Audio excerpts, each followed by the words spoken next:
ಜೈ ಭಾರತ ಜನನಿಯ ತನುಜಾತೆ, ಜಯ ಹೇ ಕರ್ನಾಟಕ ಮಾತೆ.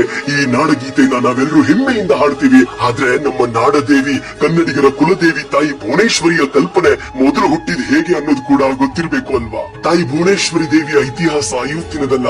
ಕನ್ನಡದ ಮೊದಲ ರಾಜವಂಶವಾದ ಕದಂಬರ ಆರಾಧ್ಯ ದೈವವೇ ಈ ತಾಯಿ ಭುವನೇಶ್ವರಿ.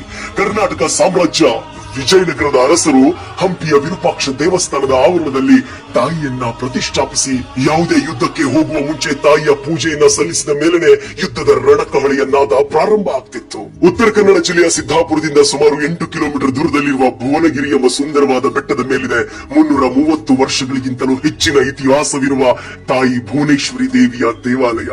ಮೈಸೂರು ಅರಮನೆಯಲ್ಲಿ ಮುಮ್ಮಡಿ ಕೃಷ್ಣರಾಜ ಒಡೆಯರ್ ಅವರು ರಚಿಸಿದ ತಾಯಿ ಭುವನೇಶ್ವರಿ ದೇವಿಯ ಅದ್ಭುತ ಚಿತ್ರ ಇಂದಿಗೂ ಇತಿಹಾಸಕ್ಕೆ ಸಾಕ್ಷಿಯಾಗಿದೆ ಕಣ್ರಿ. ಕನ್ನಡದ ಹೋರಾಟಗಳಿಗೆ ಹೊಸ ಜೀವ ತುಂಬಲು ಆಲೂರು ವೆಂಕಟರಾಯರು ಮತ್ತು ಶಾಂತ ಕವಿಗಳು ತಾಯಿಯನ್ನ ಕನ್ನಡಿಗರ ಭಾವ ಕೇಂದ್ರವನ್ನಾಗಿ ರೂಪಿಸಿದ್ರು. ಕರ್ನಾಟಕದ ಏಕೀಕರಣ ಸಂದರ್ಭದಲ್ಲಿ ಕನ್ನಡಿಗರಲ್ಲಿ ಧೈರ್ಯ ಮತ್ತು ಕಿಚ್ಚು ತುಂಬಲು ಹಂಪಿಯಲ್ಲಿ ಆರಾಧಿಸಲ್ಪಡುತ್ತಿದ್ದ ತಾಯಿ ಭುವನೇಶ್ವರಿ ಇಡೀ ನಾಡಿನ ದೇವತೆಯಾಗ್ತಾಳೆ. ಕೈಯಲ್ಲಿ ಅರಿಶಿಣ ಕುಂಕುಮದ ಸಂಕೇತವಾದ ಕೆಂಪು ಹಳದಿ ಬಣ್ಣದ ಬಾವುಟವನ್ನ ಹಿಡಿದು ಕನ್ನಡಿಗರನ್ನ ಸಲಹುವ ಈ ತಾಯಿ ರಥವನ್ನ ಹತ್ತುತ್ತಿದ್ದಾಳೆ. ದಾರಿ ಬಿಡಿ ಅಂತ ನಮ್ಮ BMC ಅವರು ಅತ್ಯಂತ ಭಾವುಕರಾಗಿ ವರ್ಣಿಸಿದ್ದಾರೆ. ನಮ್ಮ ಕರುನಾಡ ತಾಯಿ ಭುವನೇಶ್ವರಿ ಮಾತೆಯ ದೇವಸ್ಥಾನ ಮತ್ತೆಲ್ಲೆಲ್ಲಿದೆ ಅನ್ನೋದನ್ನ ನೀವು ಕಮೆಂಟ್ ಬಾಕ್ಸ್ ಅಲ್ಲಿ ಕಮೆಂಟ್ ಮಾಡಿ ನನಗೆ ತಿಳಿಸಿ.